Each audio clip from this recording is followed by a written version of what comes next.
yang ingin saya tanyakan di sini, bagaimana cara seorang anak untuk menunjukkan baktinya pada ayahnya yang sudah meninggal. Di sini anak saya ini ayah kandungnya sudah meninggal, Ustaz, 10 tahun yang lalu. Suami saya yang pertama, kemudian suami saya yang kedua juga meninggal 40 hari yang lalu. Nah, di sini anak saya ini, kami berdua sangat mencintai ayah sambungnya gitu ya, Ustaz, suami saya yang kedua. Anak saya ini bertanya untuk yang kandung kan amal soleh ya, doa anak soleh itu nyambung gitu, Ustaz. Nah, yang untuk yang kedua itu ayah sambungnya bagaimana, Ustaz? Itu yang ingin kami tanyakan. Assalamualaikum warahmatullahi wabarakatuh. Waalaikumsalam warahmatullahi wabarakatuh. Kalau saya meninggal, kemudian bapak ibu mendoakan saya, Allahumma ghfir lahu warhamhu, sampai atau enggak sampai? Itu sampai. Ibu kan bukan anak saya, kok doanya sampai? Gara-gara hadis dalam Sahih Muslim, idza matal insan, kalau manusia mati, inqata'a, putus, illa min salasin, kecuali 3, shadaqatin jariyah, sedekah jariyah, atau ilmin yuntafa'u bih, ilmu yang manfaat, atau waladin salihin yad'ulah, anak soleh.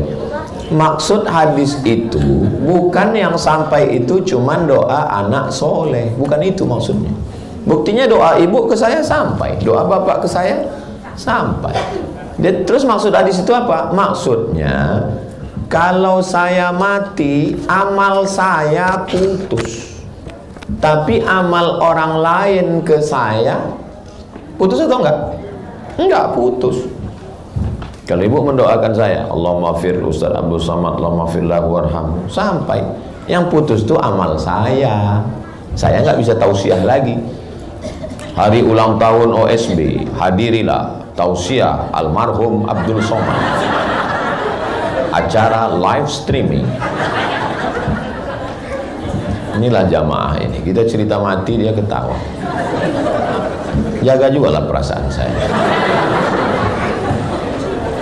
Jadi maksudnya itu amal orang meninggal putus, tapi amal orang hidup tetap nyambung. Jadi yang pertama dikirimkan kepada almarhum ayah sambung doa, Allahumma ighfir lahu warhamhu wa'afihi wa'fu anhu waj'alil jannata maswaahu, Allahumma ja'al qabrahu rawdatan min riyadil jinan la taj'al qabrahu hufratan min hufarin niran. Yang kedua, bacaan Al-Qur'an. Kata Abdullah bin Umar, anak Umar bin Khattab, kalau saya meninggal, pada bagian kepala saya bacakan Al-Fatihah, pada bagian kaki saya bacakan ujung Al-Baqarah, lillahi ma fis samawati wa ma fil ardh. Kenapa kita waktu tahlilan qul huwallah 3 kali? 1 qul huwallah sepertiga Al-Quran, 3 kali seperti khatam Al-Quran. Ummul Quran Al-Fatihah, Al-Falaq, An-Nas. Bacakan. Kata Imam Syafi'i, wa in khatimul Qur'ana kullahu kana hasanan. Kalau dikhatamkan 30 juz Al-Quran, bagus, the best, paling bagus. Gak sanggup 30 juz, hatinya Al-Quran, Yasin. Gak sanggup juga Yasin, Qul huwallah 3 kali, Al-Falaq sekali, An-Nas sekali, ayat Al-Fatihah sekali. Gak juga sanggup, saya sampai sekarang tetap mengirimkan Al-Fatihah ke guru-guru, bacakan untuk almarhum Al-Fatihah sesibuk-sibuknya itu. Yang ketiga, sedekah, beli nasi bungkus, pergi ke anak yatim, bagikan, hadiahkan pahalanya untuk almarhum. Ada rezeki, potong ayam, nyambut bulan suci Ramadan, undang jiran tetangga, sedekah, bagus. Pergi ke panti asuhan, Assalamualaikum Bapak Ketua Panti. Waalaikumsalam. Berapa semua anak yatim? Ada 100. Saya mau kasih makan siang. Semuanya Pak? Enggak, 2 orang aja. Kebetulan kita cuma mampu 2 bungkus. Kita serahkan. Keempat, membantu pembebasan tanah, pondok pesantren, Yayasan Tadabbur Quran Indonesia, Jalan Gandasari nomor 143, Desa Gandasari, Kecamatan Katapang, Kabupaten Bandung, Kumaha, Damang, Provinsi Jawa Barat, tanah wakaf Ma'had Tahfiz dan Tadabbur Quran. Nama yang mewakafkan Haji Suhana. Alamat tanah wakaf Panenjuan, Ciapus, Banjaran, Bandung, Jawa Barat. Luas tanah 265 tumbak, 3.710 meter. Rekening BSI 212-245-9994 atas nama Yayasan Tadabbur Quran. Ingat, hidup boleh berhenti, amal jariah mengalir walau sesudah mati. Segera berwakaf, malaikat maut sudah dekat. Hadiahkan wakafnya untuk almarhum almarhumah sampai. Kebetulan ada rezeki pergi umroh. Umroh yang pertama untuk diri sendiri, umroh yang kedua pergi ke Tanim atau ke Ji'ranah atau ke Hudaybiyah atau ke Sail Al-Kabir. Labbaik Allahumma umroh an fulan bin fulan. Doa sampai, baca Quran sampai, tahlil sampai, sedekah sampai, wakaf sampai, umroh sampai, haji sampai, apalagi yang sampai kurban, bismillahi Allahu akbar an fulan bin fulan sampai. Perbuatan baik kita sampai, apalagi yang sampai puasa. Man mata, siapa yang ninggalu alaihi siyamun, punya utang puasa, soma'an huwalihu, ahli warisnya mengirimkan puasa untuknya sampai. Maka amalan-amalan yang sampai ini kita laksanakan, hadiahkan untuk almarhum. Kita tidak pernah putus hubungan. Hubungan saya dengan almarhumah ibu saya nggak putus, dengan nenek saya, dengan kakek saya nggak putus. Setiap sekali saya ceramah sampai kepada mereka. Guru saya juga begitu, dengan jamaah juga nggak putus. Apakah kalau saya mati meninggal putus hubungan kita? Tidak. Walaupun saya mati, bapak ibu ulang tahun OSB yang ke 120 tahun. Ini bapak ibu jangan senyum, kalian udah meninggal juga waktu itu. Nah, akan tetap mengalir. Mereka bacakan untuk para pendahulu kita, untuk Ustadz Abdul Somad, mereka kirimkan sampai. Itulah yang membuat kita semangat hidup ini. Kenapa kita semangat? Karena kehidupan kita kekal abadi. Di dunia kita hidup, di alam kubur kita hidup, di alam barzah kita hidup, di alam akhirat kita hidup. Kita nggak pernah mati. Kenapa mereka putus asa, stres dan depresi? Karena bagi dia hidup itu cuma singkat. Berhasil di sini bangga, begitu gagal, stres, depresi, nyari jembatan, nyebur ke dalam. Pas nyebur, rupanya lagi musim kemarau, nggak dalam, nggak mati juga. Malah kaki patah setengah mati. Nah, alhamdulillah itu ibu. Mudah-mudahan Allah berikan kebaikan-kebaikan, kebahagiaan untuk ibu dunia akhirat.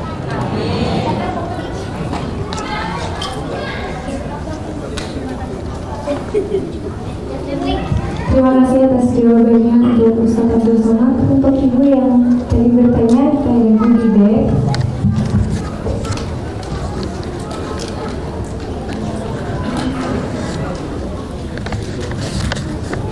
Selanjutnya pertanyaan kedua, Pak yang pakai peci putih.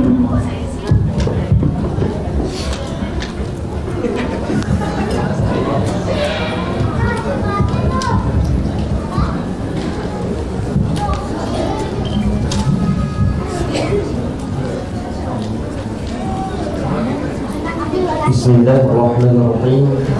Perkenalkan Ustaz, nama saya Muhammad Hafiz, asal Tanjung Balai, Sumatera Utara.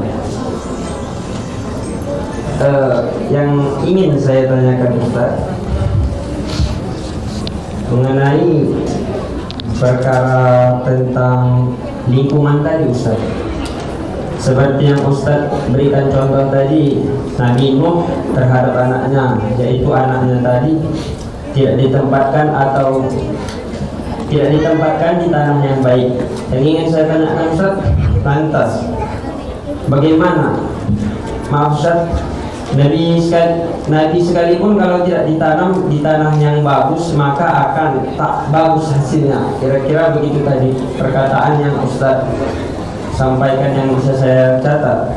Yang menjadi pertanyaan saya Ustaz, lantas bagaimana dengan sosok Nabi Muhammad yang dimana beliau itu diletak di tanah yang dikenal sebagai tanah jahiliyah Ustaz. Mungkin sekian pertanyaan saya. Semoga sehat selalu Ustaz. Amin. Barakallahu fikum. Fikum barakallahu. Terima kasih. datang dari Tanjung Balai. Tanjung Balai itu letaknya di Sumatera Utara. Ada pantun untuk Tanjung Balai itu. Tanjung Balai teluk nibung, tembak lantai kena hidung. Tembak lantai kena hidung maksudnya kentut. Lantai yang ditembak kan hidung yang kena. Nabi Muhammad itu kan tinggalnya di lingkungan kafir musyrik jahiliyah. Ayahnya Abdullah. Abdullah nama ayahnya, Aminah ibundanya. Abdullah hamba Allah, Aminah perempuan yang amanah. Ketemu hamba Allah dengan perempuan yang menjaga amanah, lahirlah anak terpuji di langit dan di bumi, Muhammad SAW. Itu simbol. Kalau mau anak kita terpuji di langit dan di bumi, maka bapak jadilah Abdullah. Tapi jangan pulang dari sini ibu semua ngomel, pantasan anak kita tidak terpuji karena kau bukan Abdullah. Bapak pun juga balik, pantasan anak kita tidak terpuji karena kau bukan Aminah. Akhirnya perang dunia ketiga. Jadi simbolnya jadilah seorang laki-laki yang Abdullah, bukan Abdul Fulus, bukan Abdul Mampus, bukan Abdul Dunia. Ta'isa Abdul Dinar, celaka hamba dinar. Ta'isa Abdul Dirham, binasa hamba dirham. Jadilah hamba Allah. Maka perempuan yang amanah ketemu dengan hamba Allah, akan lahir Muhammad yang terpuji. Oke. Tapi kenapa dia itu bisa terjaga, terpelihara, padahal lingkungannya pemeliharaan Allah Subhanahu wa ta'ala. Yang menjadi mempengaruhi manusia ini 4. Yang pertama ayah, yang kedua ibu, yang ketiga bacaan, yang keempat lingkungan. Nabi Muhammad tidak terpengaruh dengan 4-4-nya. Ayahnya meninggal ketika dia belum lahir. Ibunya meninggal ketika dia dalam usia perlu ibu. Dia tidak terpengaruh oleh bacaan karena dia tidak bisa membaca. Dan dia tidak dipengaruhi lingkungan karena Allah ingin menciptakan dia, dan kalam yang keluar dari mulutnya itu tidak dipengaruhi apapun. Saya ngomong ini karena dipengaruhi sekolah saya, karena saya bisa baca, saya belajar di Azhar. Tapi Nabi Muhammad betul-betul datang dari Allah. Yasin wal Qur'anil Hakim, innaka laminal mursalin. Utusan Allah, dijaga Allah. Wa ma yantiqu anil hawa, dia tidak bicara mengikut hawa nafsunya. In huwa illa wahyun yuha, melainkan dari wahyu yang dikirimkan Allah Subhanahu wa ta'ala. Dadanya dibelah, dihilangkan darah-darah hitam. Setiap dia keliru langsung diluruskan oleh malaikat. Sedangkan kita bukan nabi, maka kita berusaha untuk berjihad melawan hawa nafsu. Bapak baik, ibu baik, makan baik, lingkungan baik, didoakan, itu ikhtiar dari kita. Nabi Muhammad itu dijaga Allah Subhanahu wa ta'ala, karena kalau dia rusak berarti Al-Quran juga rusak, ajaran Islam rusak. Ajaran Islam itu murni, tidak terkontaminasi apapun karena penjagaan Allah. Nabi Muhammad itu maksum, terpelihara. Wallahu ya'simuka minan nas, Allah menjaga engkau wahai Muhammad sallallahu alaihi wasallam. Tapi ajaran dia yang saya jelaskan tadi mengajarkan kepada kita supaya kita menjaga anak-anak ini dengan 5 yang saya sampaikan. Ibunya baik, makanan baik, bapaknya baik, lingkungan baik, dan didoakan, barulah turun penjagaan dari Allah Subhanahu wa ta'ala. Demikian, wallahu a'lam. Ketika sedang mengandung, disuruh selalu baca surat Yusuf alaihissalam supaya anaknya dijaga dari godaan setan, seperti Nabi Yusuf digoda oleh Zulaikha, lalu kemudian walaqad hammat bihi wa hamma biha laula an ra'a burhan rabbih. Ada keinginan untuk melakukan perbuatan maksiat dengan godaan, lalu kemudian dia melihat burhan, penjelasan, kekuatan. Sebagian ahli tafsir mengatakan ketika akan melakukan perbuatan maksiat itu terbayang wajah bapaknya, nampak sosok Nabi Yakub alaihissalam. Itulah ikatan yang kuat antara seorang anak dengan seorang ayah. Jadi ketika anak sudah lahir, ini banyak ibu-ibu hamil nih komplain kepada kiai. Dulu katanya kalau anak saya lahir seperti Nabi Yusuf, ini kok nggak ganteng. Ya kiai nggak ngamuk, nggak marah, katanya suaminya mana? Ini ya podo. Itu sifat fisik, kulit, rambut, hidung, mata. Nah yang kita bahas ini bukan fisik, yang kita bahas ini adalah karakter. Kalau bahasa Arabnya akhlakul karimah, kalau bahasa Inggrisnya adalah attitude, atau disebut juga dengan etika, atau disebut juga dengan moral. Tapi akhlak lebih umum. Apa beda akhlak dengan etika? Etika di pesawat terbang, ketika penumpang datang disambut, ditanya kursi nomor berapa, mau minum apa, dikasih handuk panas, dikasih makanan, waktu lapar dikasih, diarahkan kemana toilet, di mana pintu emergensi. Ini yang sifatnya adalah etika. Maka ada orang yang sangat beretika di suatu tempat. Kenapa di pesawat itu pramugari ke kita sangat beretika, tapi begitu kita pesawat turun sudah landing, la salam wala kalam. Kok tadi di atas pesawat dia ramah kali dengan kita ya, sekarang kok udah turun kayak dia nggak kenal. Itu namanya etika. Artinya dia beretika ke kita sebelum landing.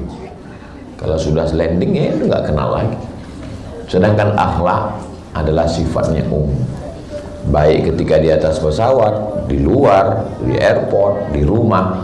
Nah sekarang bagaimana orang tua menanamkan sifat itu kepada anak? Kapan mulainya? Ada seorang bertanya kepada ulama, Ustadz, Kiai, Tuan Guru, anak saya sekarang umurnya 7 bulan. Kapan saya mulai mendidik anak saya? Lalu kemudian kata gurunya, kamu sudah terlambat. Loh, umur anak 7 bulan kok sudah terlambat? Mestinya kamu bertanya ketika kamu mencarikan ibunya.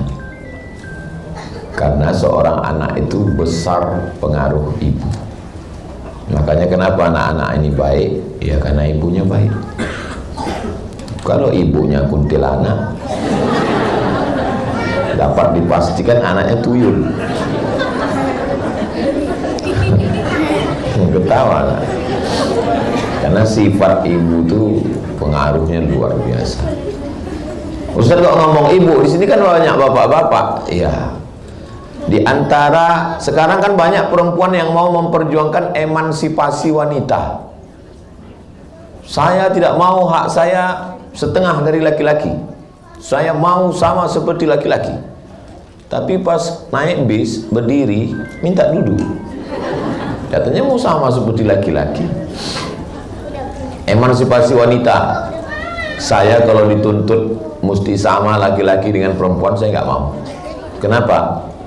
Berarti anak pertama yang mengandung istri saya, yang kedua berarti saya. Kenapa perempuan itu yang diberikan hak spesial mengandung 9 bulan 10 hari? Di Jakarta mengandung masih 9 bulan 10 hari. Kenapa ibu yang diberikan 9 bulan 10 hari? Karena kesabaran itu ada pada ibu. Saya yakin kalau bapak-bapak ini yang dikasih, mungkin 2 bulan aja dia mau. Betul Pak? Diam. As-sukutu alamatur ridha, diam tanda setuju. Jadi kenapa melindungi anak, mengayomi anak? Ibu. Kenapa yang sabar dengan tangisan, menggendong, lelah, letih, tetesan air mata, melahirkan, menyusukan, bersimbah darah? Karena memang ada sifat-sifat yang luar biasa pada seorang ibu. Jadi ketika seorang laki-laki menikahi seorang perempuan, ada seorang laki-laki mengatakan, apa kata dia? Sudikah engkau menemani aku sampai kematian tiba hingga ke pintu surga? Kalimat itu tidak salah, betul, tapi kurang tepat. Karena perempuan itu bukan cuma menemani dirinya, tapi adalah menjaga, mendidik anak-anaknya. Mudah-mudahan yang sudah menikah istrinya solihah-solihah, yang belum menikah dipertemukan dengan istri yang solihah-solihah. Sama bunyi aminnya. Jadi yang pertama sekali adalah memilihkan perempuan yang solihah. Ketika bercerita tentang Nabi Musa alaihissalam, Nabi yang paling hebat, membawa 600.000 orang dari Mesir ke Palestina, enggak ada tuh satu pun ayat tentang ayah.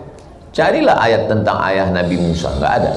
Yang ada wa auhayna ila ummi Musa, kami ilhamkan kepada ibu Musa. Memangnya Nabi Musa enggak punya ayah? Ada ayahnya. Tapi kenapa disebut ibu Musa? Karena ibu yang punya peranan luar biasa. Ketika semua anak laki-laki yang lahir disembelih, anak laki-laki dipotong kepalanya, hanya karena seorang raja mimpi melihat anak kecil menarik mahkotanya, lalu dia ketakutan, buat razia, semua anak kecil potong kepalanya. Maka saat itu yang menyelamatkan bukan ayah, tapi seorang ibu. Apa kata Allah Subhanahu wa taala? Fa in khifti 'alaihi fa'alqihi fil yammi. Kalau kau takut nanti anakmu disembelih, hanyutkan dia ke sungai Nil. La takhafi, jangan kau takut, wala tahzani, jangan sedih. Ada dua perasaan ibu.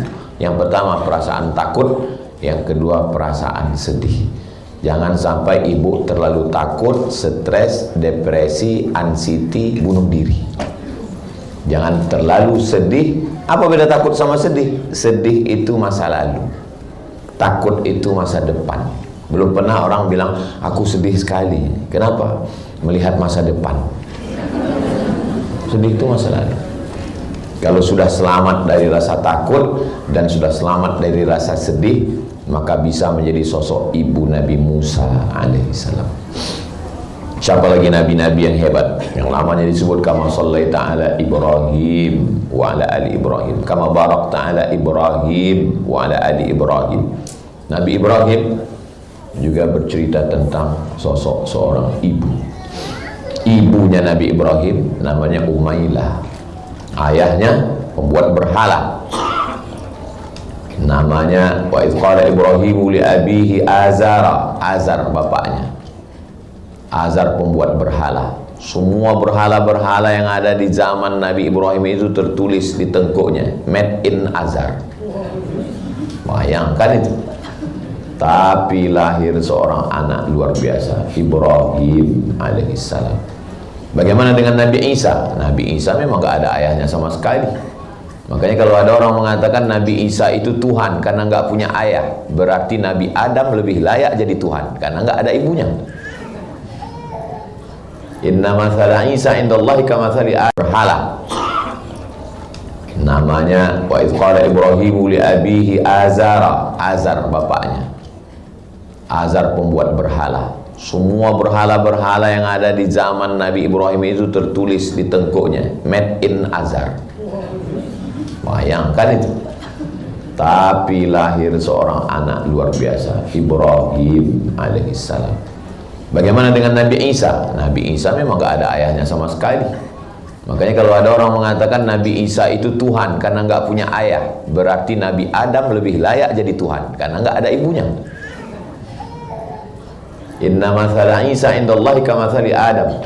Isa dengan Adam itu sama saja, mudah saja bagi Allah. Innama amruhu idza arada syai'an ayyakula lahu kun fayakun.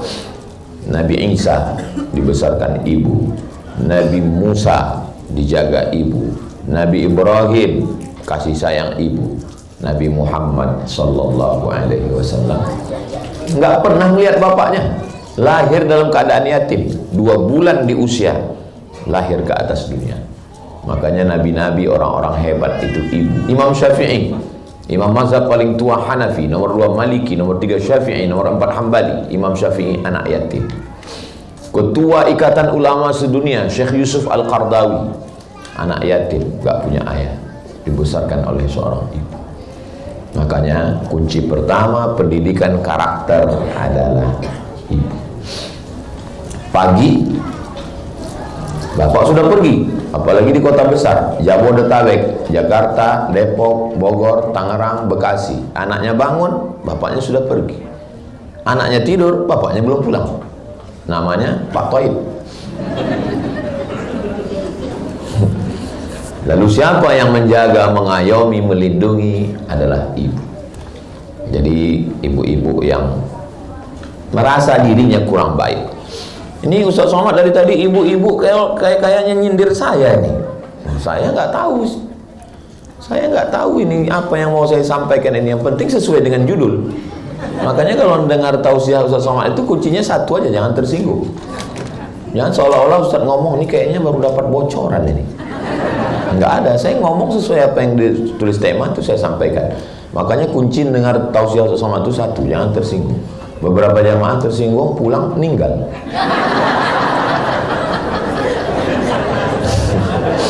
Bukan karena itu, ajalnya memang udah sampai.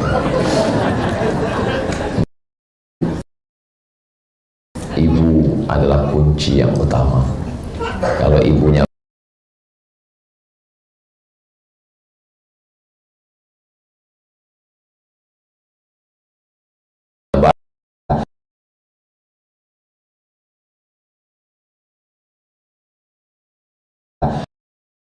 tanah yang tandus akan mengeluarkan tanaman yang tandus, tanaman yang jelek. Tanah yang bagus akan mengeluarkan tanaman yang cantik dan indah, bunga-bunga. Kenapa bunga-bunga di depan ini cantik dan indah? Ya karena tanahnya bagus. Tapi kalau kita naik kereta api di Maroko dari Casablanca ke Rabat, itu kanan kiri nggak ada bunga mawar, nggak ada bunga melati, yang ada kaktus. Bunga kaktus tumbuh di gurun pasir Sahara. Dilihat tidak menarik, dicium hidung bengkak. Kenapa? Karena tanahnya tidak bagus. Nabi sekalipun kalau benih itu ditanam di tanah yang tidak bagus, siapa dia? Ya bunayya irkab ma'ana, wahai anakku, mari naik ke atas perahu bapak. Apa kata anaknya? Sa'awi ila jabali ya'simuni minal ma'. Saya nggak perlu naik perahu bapak. Saya cukup naik ke atas bukit yang akan menyelamatkan saya. Nama anaknya Kan'an. Nabi sekalipun kalau ditanam benih yang bagus, kualitas bagus. Ini Ustaz Abdul Somad bibit impor dari Malaysia. Ustaz suka makan durian. Ya, apa namanya? Musang King. Ditanam di tanah tempat kita, tumbuh jadi kucing king. Memang tumbuh juga dia. Saking pengennya makan ubi di Mesir, akhirnya dibawalah batang ubi. Dibawa batang ubi, diletakkan di asrama. Kawan saya yang buat, tanam asrama disiram. Memang ada, batangnya tumbuh, tunasnya ada, daunnya hijau, tapi nggak berbuah. Kenapa? Bibitnya bagus, tapi tanahnya tidak bagus. Nah, maka karena itulah, karena melihat kalau perempuan bagus, kalau perempuan itu bagus, maka orang yang dikelilingnya jadi bagus. Perempuan bagus, suaminya jadi bagus. Perempuan bagus, anaknya jadi bagus. Perempuan bagus, mantunya jadi bagus. Kenapa? Karena perempuan yang panitia utama fit and proper test. Sekarang di zaman canggih sekarang, kalau ada iklan apapun namanya, sales, pemasaran, yang dicari laki-laki apa perempuan? Perempuan. Kalau ada sales kulkas nyari perempuan, memang perempuan nggak terlalu jauh dengan kulkas. Tapi sales sepeda motor, sales rumah, tetap nyari perempuan. Dan terakhir sales pilkada. Yang dicari laki-laki apa perempuan? Perempuan, karena dia tahu perempuan punya pengaruh di rumah. Yang kena serahan pajar laki-laki apa perempuan? Perempuan, karena kalau sudah perempuan dapat, yang lain ngikut. Nah, ini dari ketawanya curiga sih. Begitulah hebatnya perempuan. Makanya kalau mau keluarga baik, anak baik, beretika, beretitude, akhlakul karimah, perempuan mesti dididik dengan baik. Ustaz Somad itu ngomong aja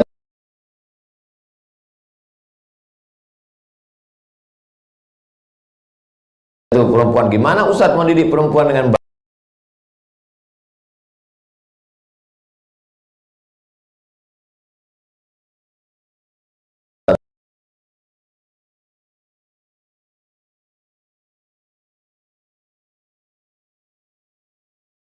anaknya jadi baik, suaminya jadi baik, mantunya jadi baik, lingkungan jadi baik. Kalau sudah istri baik, suami baik, anak baik, mantu baik, cucu baik, selesai masalah.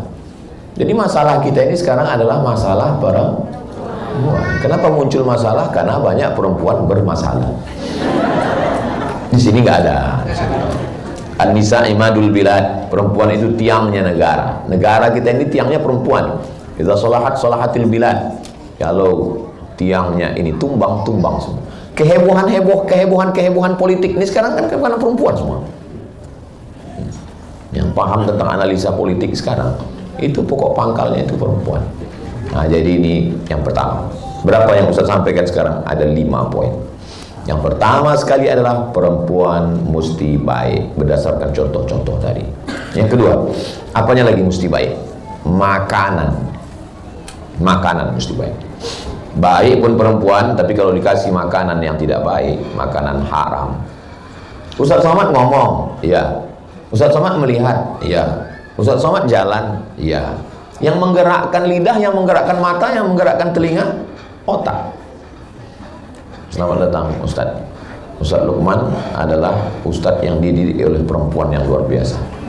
Saya setiap ke Pontianak datang ke rumah ibu beliau. Ibu yang baik mendidik seorang Ustaz. Ibu kalau mau punya anak seperti Ustaz Lukman, nanti kursus dengan ibu Ustaz Lukman. Ustaz Ardi dididik perempuan. Ustazah Fatimah dididik seorang perempuan. Ibu saya ada di hadapan, nanti minta 2 SKS 16 tatap muka, potong ujian akhir semester, di mana beliau mendidik anak-anaknya. Nah, makanan ini pengaruhnya luar biasa. Dari mana manusia ini bisa melihat dengan tenang dan bisa mengenali orang? Kemarin video call dengan teman, nggak ada respon. Kita kalau video call respon, apa kabar Ustadz? Masya Allah, tabarakallah, kapan datang? Saya tanya, kok nggak ngerespon saya? Mohon maaf Pak Ustadz. Beliau mohon maaf, mudah-mudahan diberikan kesembuhan, kesehatan. Stroke itu penyempitan pada pembuluh darah sehingga darah tidak normal naik ke otak. Jadi kalau darah kita ini nggak normal naik ke otak, oksigennya kurang, darahnya kurang, maka otak ini tidak normal, tidak mengenali orang, bisa nggak kenal sama orang. Jangan-jangan nanti pas ibu datang ke kamar suami ibu nanya, kamu siapa? Tapi pas kawannya datang, ingat. Nah, itu bahaya. Kenapa saya bisa mengenali bapak ibu semua? Karena otak memerintahkan kepada mata, lihat. Hai Abdul Somad, ingat. Otak ini dapat darah dari mana? Dari jantung. Jantung saya berdegup dan berdetak. Jantung ini dapat darahnya dari mana? Dari makanan. Itu makanya sebelum saya ke ruangan ini, tadi saya dari lift mau langsung kemari. Ternyata Ustadz jangan langsung masuk dulu ke ruangan transit. Di situ ternyata banyak sekali makanan. Baru saya minum berapa teguk, kuenya 1 langsung diminta kemari.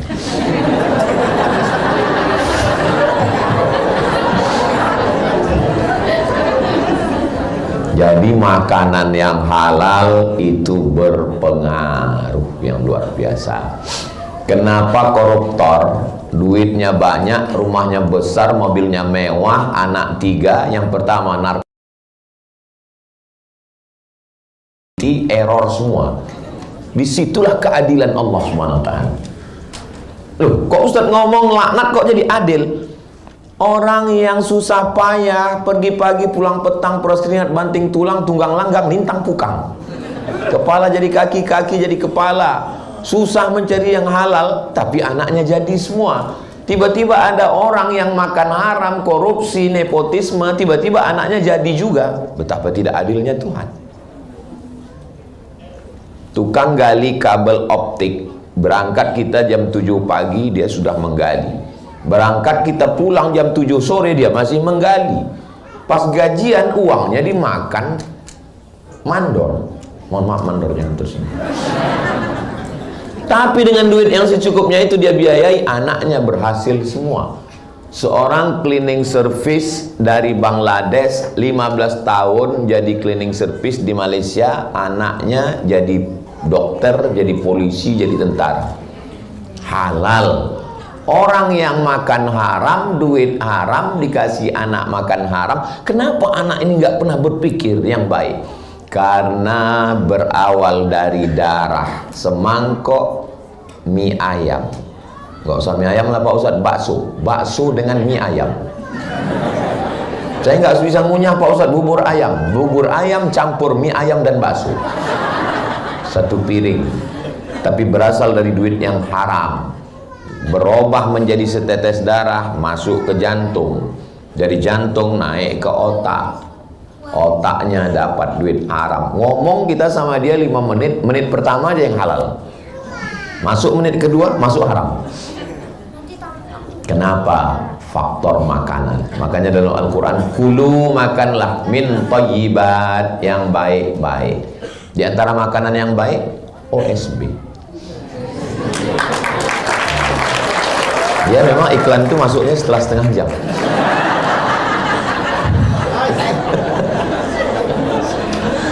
Jadi makanan yang baik ini mesti. Tadi saya kasih tahu berapa jurusnya tadi? 5 ya. Aduh kelewatan, mestinya 3 tadi. Jadi mudah sih. Yang pertama gitu kan. Nah, maka makanannya kasih makan yang baik-baik. Sakit bukan azab, miskin bukan azab. Boleh jadi dengan sakit itu Allah ingin tegur kita supaya syukur sehat. Boleh jadi dengan agak susah sedikit Allah ingin supaya sujud kita lebih lama.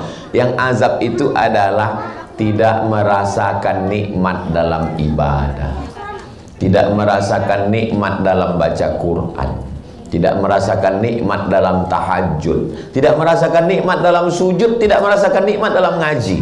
Orang berlomba-lomba, berebut-rebut mau ikut pengajian, yang udah diajak ngaji sampai dalam dikasih kursi VVIP malah ngaruk kepala. Kapan sih selesainya ini? Itu azab itu. Itulah azab di atas azab. Tidak merasakan nikmat. Dicabut Allah kenikmatan dalam beribadah, dicabut Allah nikmat dalam dengar pengajian. Kenapa? Makan. Maka kasih makan yang halal. Mbah saya, kakek saya, ayahnya ayah saya. Saya punya ayah, ayah saya punya ayah, ayah saya punya ayah, ayah saya punya ayah. Berarti kan kakek saya meninggal, harta warisannya belum dibagi. Saya punya ibu, ibu saya punya ayah, kakek juga kan?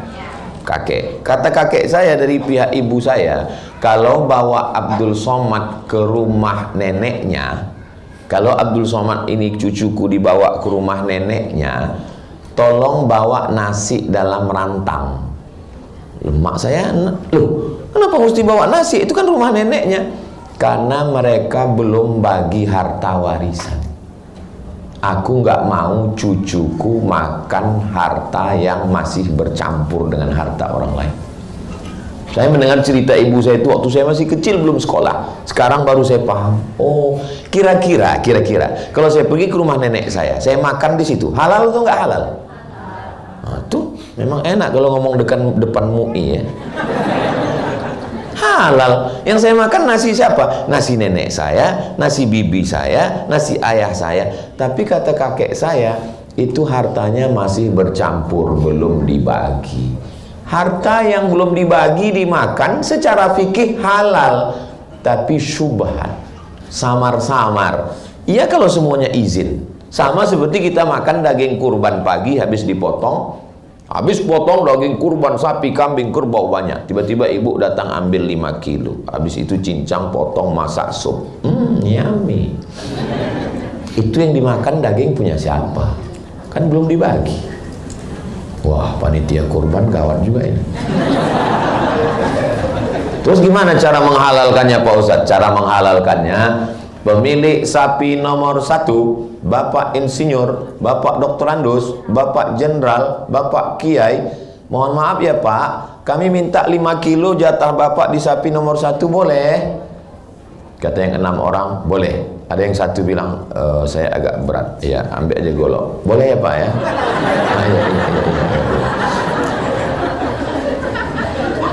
Supaya halal. Karena kita susah minta izin. Maka ketika makanan itu syubhat, na'udzubillah, rusak. Ada seorang wali Allah, sholat maghrib di Makkah, sholat isya di Madinah. Sekarang naik kereta api, cepat. Nggak secepat itu, tapi ini karomah. Sholat maghrib di Makkah, sholat isya di Madinah. Sholat maghrib, suatu malam nggak bisa. Loh, kok orang iso ya? Kok nggak bisa? Ternyata bukan karena makan duit haram, karena makan syubhat. Tadi pagi belanja di pasar, beli kurma. Biasanya kurma itu satu tumpuk 7 butir. Pas hari itu yang jual salah numpuk, ditumpuk 8. Secara fikih jual belinya halal atau haram? Halal. Tapi mestinya dia nanya dulu, Pak, ini kok 8? Biasa kan 7. Begitu halusnya tentang makanan. Jangan kasih anak makan haram. Memang betul Pak Ustadz, ceramah Ustadz itu memang betul. Saya punya beberapa anak Pak Ustadz, saya tes. Yang pertama-pertama ini haram semua. Yang terakhir-terakhir ini halal. Ternyata yang halal ini Pak Ustadz, sholat subuhnya nggak pernah tinggal. Sholat ke masjid. True story, kisah nyata jamaah kita. Nggak boleh disebut, jaga kode etik.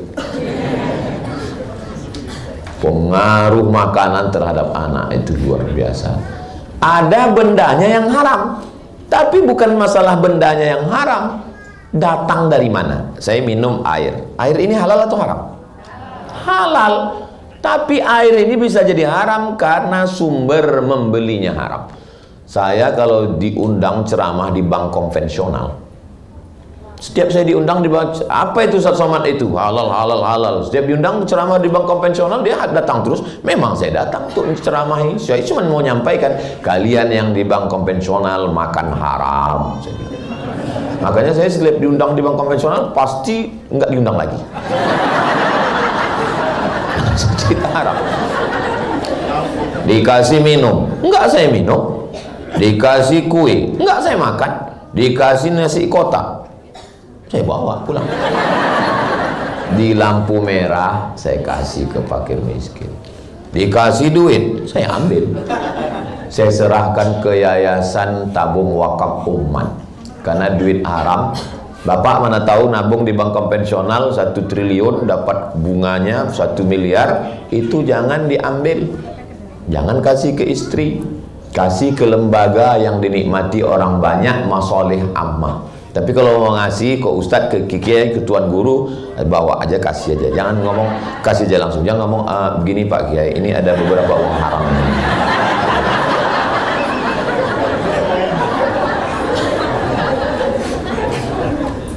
Nah, hati-hati terhadap makanan haram. Ada seorang perempuan, dia menenun kain, tapi di rumahnya nggak ada lampu. Maka dia menenun kain. Kapan dia menenun kain? Ketika tentara lagi lewat. Tentara kan bawa lampu. Pas tentara lagi lewat, dia menenun kain. Pas tentara lagi nggak lewat, dia berhenti. Pas tentara lagi lewat, dia menenun kain.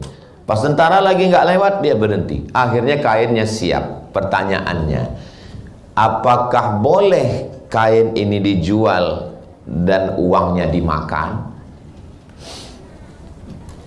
Datang perempuan ini bertanya kepada Imam Ahmad bin Hanbal. Imam Hanbali, imam yang keempat. Pertama Hanafi, nomor 2 Maliki, nomor 3 Syafi'i, nomor 4 Hanbali. Wahai Imam Hanbali, ya, saya kan kerja nenun kain, ya, tapi saya nggak punya lampu di rumah. Kalau siang saya kerja ngurus anak, malam waktu kosong saya nenun kain. Terus kamu nenun kainnya gimana? Pas tentara lewat bawa lampu, saya nenun. Pas lagi gelap saya berhenti. Pas tentara lewat, halal nggak kain ini saya jual? Nangis Imam Ahmad bin Hanbal. Masih ada hari gini orang yang menjaga diri dari yang syubhat. Kamu ini siapa? Kata perempuan itu menjawab, saya adiknya dari seorang laki-laki bernama Bishri Al-Hafi. Bishri Al-Hafi salah seorang wali Allah yang taubat menjaga diri dari syubhat. Apa kata Imam Ahmad bin Hanbal? Ternyata dari rumah Bishri Al-Hafi masih lahir seorang perempuan yang menjaga anaknya tidak mau makan haram. Kalau secara fikih saya ditanya, Ustaz Somad, bolehkah menjual kain ini? Boleh. Emangnya kalau pakai lampu tentara itu tentaranya rugi? Enggak kan? Tentara pakai obor nih lewat. Terus apa perlu kita minta izin? Pak tentara, saya izin ya pakai terangnya dikit ya. Kan enggak. Tapi sampai sehalus itu takutnya makan haram. Jadi kalau ibu mau anak-anak kita baik, kita jaga jangan sampai makan haram. Alhamdulillah Pak Ustaz, saya kalau masak itu untuk anak-anak saya semua halal, untuk suami saya aja yang haram. Karena yang anak saya kan ini, suami saya kan anak mertua saya. Kalau ibu kasih makan anak ibu halal, maka yang mudah menjaganya dua. Yang pertama ibu, yang kedua mantu ibu.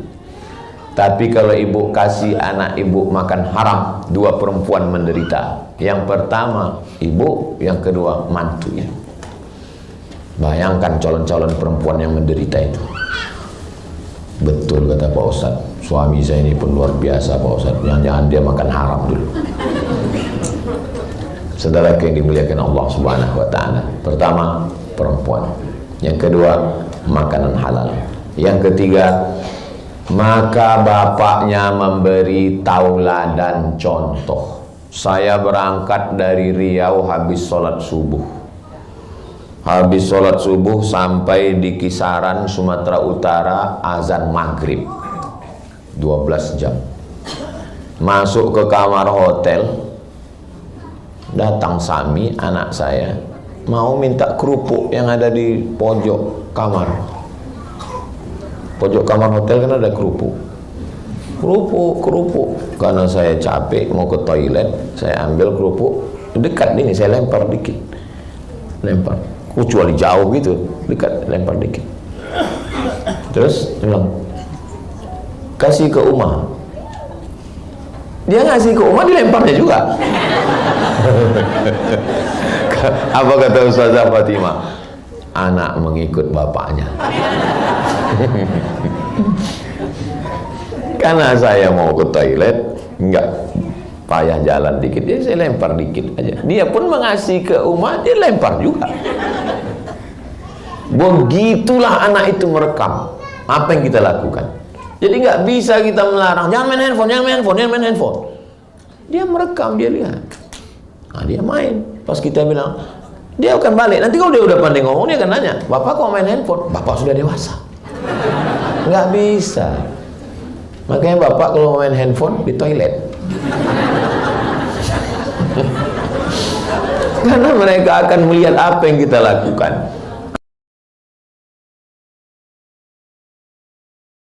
Apa yang kita kerjakan.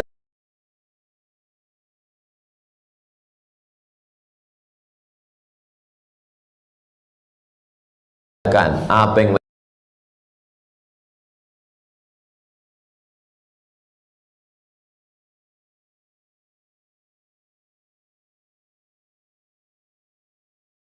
perempuan yang terjebak di tubuh laki-laki. Nauzubillah itu. Jangan sampai dia kehilangan sosok bapak dalam dirinya. Ustaz Somad ini ngomong-ngomong bapak, dia sendiri jarang di rumah.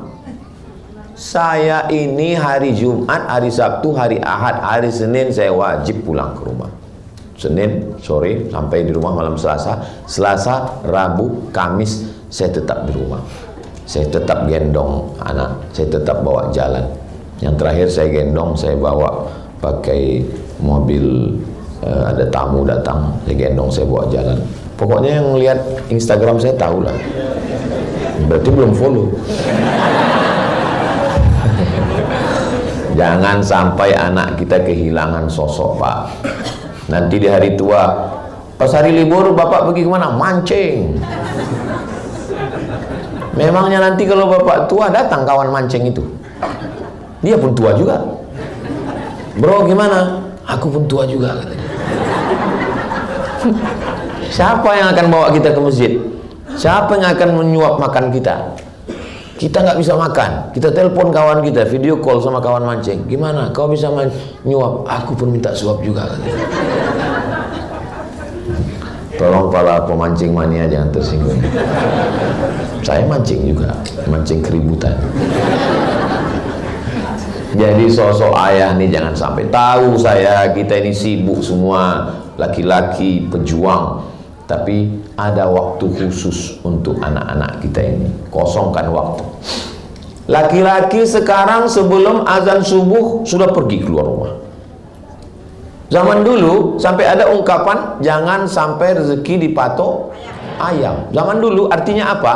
Karena banyaknya orang tidur sampai ayam. Zaman sekarang lebih dulu orang daripada ayam.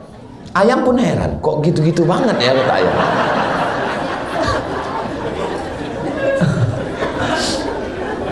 Kalau kita lihat orang zaman dulu ya, orang zaman dulu bangun pagi sempat ke masjid sholat berjamaah, pulang ke rumah sarapan, habis sarapan bawa sapi pergi membajak sawah, nanti zuhur makan sama anak istrinya di pondok di tengah sawah, nanti sebelum asar sudah pulang, asar di rumah, maghrib di rumah, isya di rumah, bawa anak ke surau langgar musola ngajar ngaji. Sekarang sebelum azan subuh sudah pergi, subuh ketinggalan macet, zuhur meeting, sore asar masih lagi lanjut, apalagi akhir tahun macam-macam program, maghrib macet, isya lelah, berhari-hari, hari jadi pekan, pekan jadi bulan, bulan jadi tahun, akhirnya pensiun. Berapa kita sudah kehilangan kesempatan. Apa sebetulnya yang mau dicari? Orang zaman dulu sempat bersosialisasi dengan tetangga, masih sempat melihara burung perkutut, masih sempat ngasih ikan di kolam, masih bersosialisasi dengan jamaah masjid.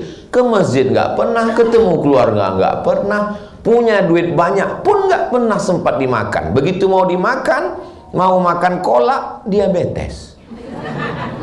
Mau makan kambing, itu banyak yang ngaku.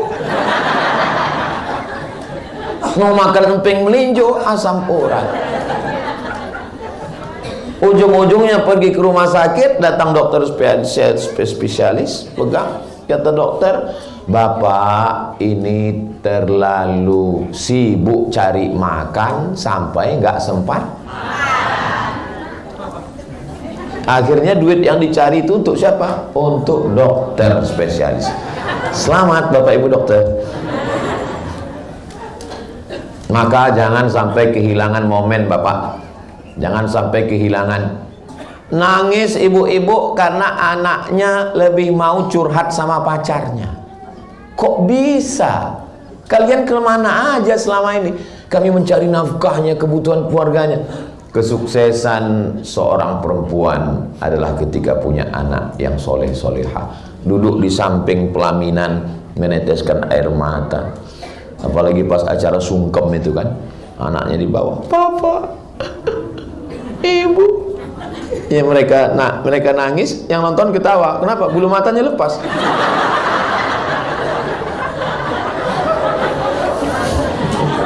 Makanya kalau mau nangis, lihat-lihat dulu, pakai lem Alteco.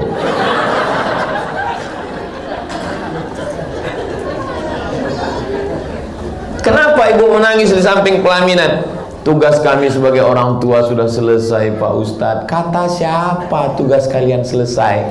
Anak kalian pergi dibawa ke pulau bulan madu, seminggu setelah itu pulang, tiba-tiba jilbabnya melayang, bajunya terbang, anting-antingnya 13, satu di hidung. Kita pun heran, ini orang apa sapi kurban? Ya.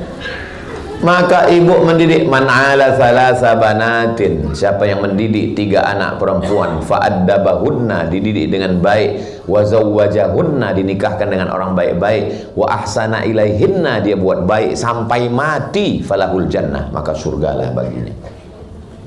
Begitulah pengaruh laki-laki. Sekarang banyak orang lebih lama dengan orang lain daripada keluarganya.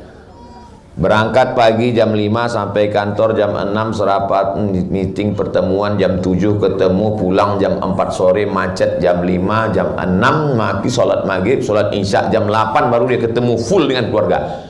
9, 10, 11. Kalau dia tidur jam 11 hanya 3 jam dengan keluarga. Sisanya dengan orang lain. Akhirnya apa kata orang barat? Witing trisno jalaran suko kuling. Makan dengan orang lain, jalan dengan orang lain, curhat dengan orang lain. Akhirnya apa? Berawal dari ngobrol, tukar-tukaran nomor, muncul rasa nyaman. Berawal dari macam. Kenapa kau akrab dengan dia? Dia sudah macam abangku, sudah macam bapakku, sudah macam kakakku. Berawal dari macam, berakhir dengan macam-macam. Ingat, buaya darat. Maka bapak kalau sudah pulang ke rumah, matikan handphone. Jadilah seorang ayah. Be a father. Jadilah seorang ayah. Bawa jalan ke sana. Saya memang kalau lagi jadwal di Jakarta ini, dikawal keliling. Sahabat UAS. Mana-mana saya dikawal. Di Malaysia. Tapi kalau saya di rumah, saya jalan. Gimana Ustaz jalan ke mall? Orang kan kenal. Saya pakai masker. Pakai masker, pakai kacamata hitam, pakai topi. Saya pergi ke mall. Sering ketemu di eskalator. Ustaz Somad ya? Bukan. Masa kita udah jalan dia mau ganggu juga. Jalan sama ustazah, jalan ke sana, jalan kemari. Untuk apa? Supaya waktu kita, kalau bahasa kampung kami, quality time. Waktu yang berkualitas. Sosok seorang ayah. Jangan sampai dia kehilangan. Saya tahu bapak bisa bayar driver, bapak bisa bayar security, bapak bisa bayar orang untuk jalan, bayar semua. Tapi tidak semua bisa dibayar. Kelihatannya ucapan saya ini mewakili sekali ya. Jangan sampai nanti bapak semua, Papa kami mau jalan, saya bayar. Papa kami mau makan, saya bayar. Nanti sampai masanya dunia berganti, musim berubah. Ketika terbaring kita di ruang ICU, kita pesan, siapa yang nyuapi aku? Mereka balas, kami bisa bayar. Siapa yang akan mentalkinkan telingaku la ilaha illallah? Apa kata mereka? Senyum. Nanti kami kirim Bluetooth. Hari ini bapak boleh tersenyum, tapi sampai masanya nanti itu bisa saja terjadi. Nauzubillah. Mudah-mudahan kita diselamatkan Allah Subhanahu wa taala. Sosok ibu, makanan yang halal. Sosok ayah jangan sampai tinggal. Sosok ibu, makanan yang halal. Sosok ayah jangan sampai tinggal. Masih ada 2 lagi. Karena kalau ini enggak lengkap ini. Yang keempat adalah bagaimana lingkungan sekitar. Itulah pentingnya kita punya circle lingkungan. Ibu kalau punya circle, banyak ibu-ibu yang pakai jilbab bagus tapi kawannya genderuwo dan mak lampir. Mereka pas weekend, pas cuti datang ke rumah, rambutnya 3 warna merah kuning kelabu, lipstiknya 3 inci. Ibu memang baik, tapi anak ibu kan lihat teman-teman ibu, circle ibu, maka mereka akan berpengaruh sekali. Maka hati-hati kalau bawa teman ke rumah. Apalagi dia gendong, dia lihat. Pulang teman ibu, dia cat kuku dia panjang. Hati-hati dengan lingkungan kita. Saya jalan ke rumah orang. Pas lagi malam ngobrol, datang tamu. Waktu itu malam Ahad, malam Minggu. Bilang sama yang punya rumah, punya anak gadis. Kamu nggak keluar malam ini? Gitu. Enggak tante, saya di rumah aja, anaknya perempuan. Apa kata tamunya? Hari gini nggak punya pacar, apa kata dunia? Dalam hati saya, ini orang apa setan? Anak perempuan malam Ahad di rumah, itulah perempuan yang bagus. Wa qarna fi buyutikunna. Perempuan mesti di rumah. Dia malah ngompori. Alladzi waswisu fi sudurin nas minal jinnati. Kalau yang ngompor ini jin, misalnya yang berbisik ini jin, hari gini gak punya pacar. Itu kita bacakan ayat kursi, selesai. Ibu ini, saya tanya, ibu kerjanya apa? Guru. Guru aja begitu. Mudah-mudahan dia nonton acara ini. Guru aja begitu. Kalau ada anak perempuan nggak pacaran, kita besarkan hatinya, kita muliakan dia. Bukan kita kompori, kita setan. Karena sudah merusak pikiran anak-anak. Kita berteman dengan bapak, berteman dengan ibu. Saya belum pernah marah tausiah karena anak nangis, belum pernah. Carilah video saya di mana-mana. Karena saya melihat anak-anak ini adalah masa depan.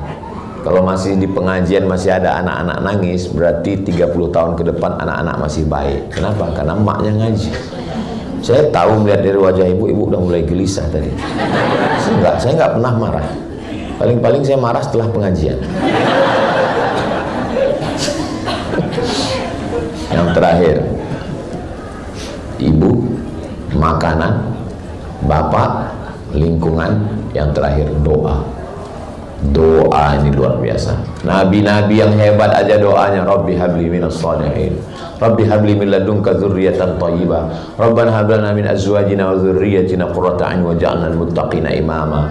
Nabi punya anak Sayyidatuna Fatimah, Sayyidatuna Fatimah punya anak Sayyidina Al-Hasan, Sayyidina Al-Husain, tetap dia doakan, wa'idzukum bi kalimatillahi tammati min kulli syaitanin wa hamma min kulli ainil lamma. Ustaz Somad, ini anak saya, tolong kasih kurma tahnik Ustaz. Saya kasih kurma, saya doakan.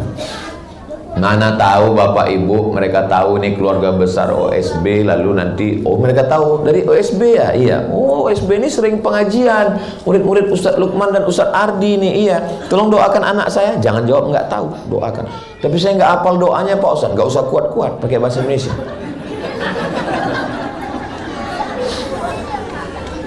Doanya apa Pak Ustadz? Ya Allah, jadikan anak ini anak yang soleh dan solihah, jadikan dia penghafal Quran, jaga dia dari semua yang mengganggu zahir dan batin, berikan dia kebaikan, jadikan dia para ulama, jadikan dia menjadi orang yang alim, yang faqih, jadikan dia da'i yang menyebarkan agama Allah. Jadi anak-anak ini jangan sampai putus doa. Beda doa ibu saat dia di luar dengan saat dia di kamar tidur. Pandang wajahnya pas lagi tidur dengan pas dia lagi jalan-jalan, itu beda perasaan. Saya ngelihat anak lagi sedang tidur dengan pas dia lagi bangun, itu beda perasaan kita. Doakan dia. Kenapa? Ad-doa silahul mu'min. Doa itu senjatanya orang beriman. Bertawasul kepada Allah dengan sedekah. Ya Allah, berkat sedekahku jadikan anakku ini soleh. Bertawasul kepada Allah dengan bersolat. Berkat solat hajatku jadikan anakku ini soleh. Bertawasul dengan bacaan Al-Quran. Berkat bacaan Al-Quranku, khatamanku, jadikan anak ini soleh. Sependek-pendek tawasul dengan Al-Fatihah. Berkat bacaan Al-Fatihahku, jadikan anakku ini anak soleh. Sekarang orang banyak tidak berdoa lagi. Kalau saya nggak bisa berdoa, ya saya aminkan doa orang lain. Habis selesai sholat, imam baca doa, saya baca amin, amin. Sekarang orang banyak yang nggak baca doa lagi. Selesai sholat, pas ditanya, kok nggak berdoa? Doa yang lamanya belum makbul Pak Ustaz. Apa ini? Kita tidak pernah bosan berdoa. Minta doakan sama ulama. Ada Ustadz Lukman, doakan. Ada Ustadz Ardi, doakan. Ada Ustadz Somad, doakan. Supaya apa? Nggak tahu kita dari mulut yang mana keberkahan itu diturunkan Allah Subhanahu wa taala.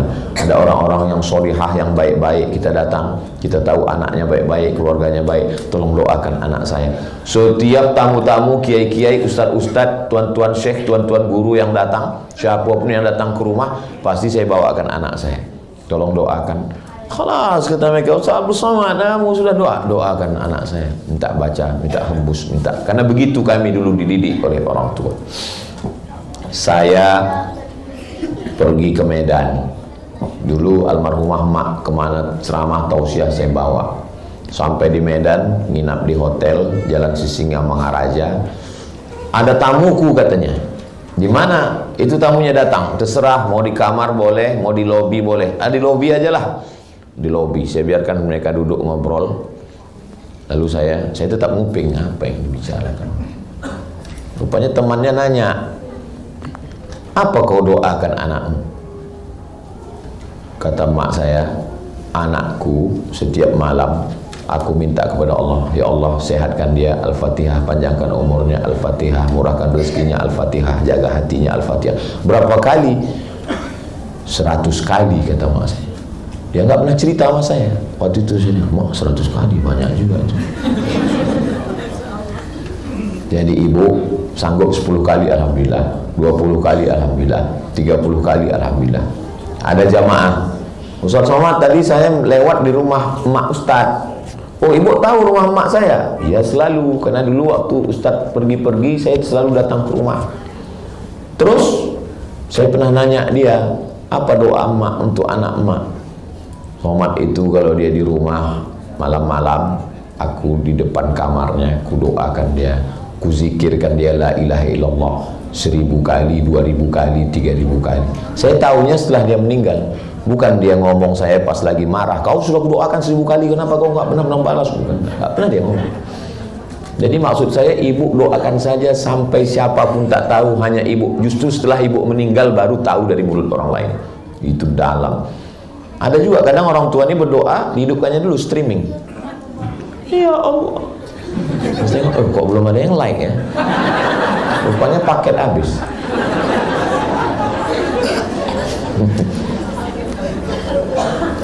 Ibu, makanan, ayah, lingkungan, doa. Insya Allah 5 ini kita amalkan. Nanti kalau pulang tanya, siapa yang menyampaikan tausiah tadi? Ustaz Somad. Apa saja yang dia sampaikan? Apa yang 5 itu? Aku pun gak ingat. Bisa ditonton ulang di channel Ustadz Abdul Somad Official dan OSB. Subscribe, like, share, and comment.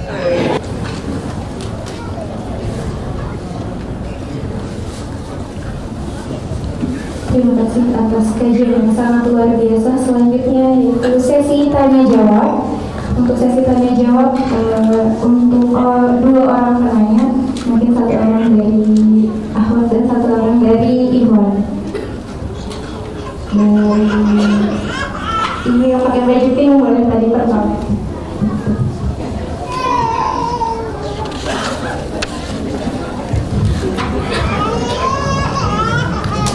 Bismillahirrahmanirrahim. Assalamualaikum warahmatullahi wabarakatuh.